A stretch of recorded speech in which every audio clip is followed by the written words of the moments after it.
Hi friends, ఈరోజు మా ఇంట్లో అయితే పచ్చిమిర్చి పల్లీల చట్నీ చేస్తున్నాం.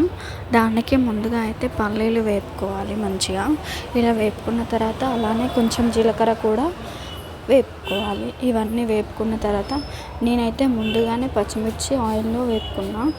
సో ఇవన్నీ మంచిగా రోట్లో వేసుకొని దంచుకోవాలి. ఫస్ట్ అయితే జీలకర్ర వేసుకొని మంచిగా దంచుకోవాలి. ఇది దంగిన తర్వాత మళ్ళీ మనం ముందుగా వేపి పెట్టుకున్న పల్లీలు కూడా మంచిగా వేపుకోవాలి, మెత్తగా దంచుకోవాలి.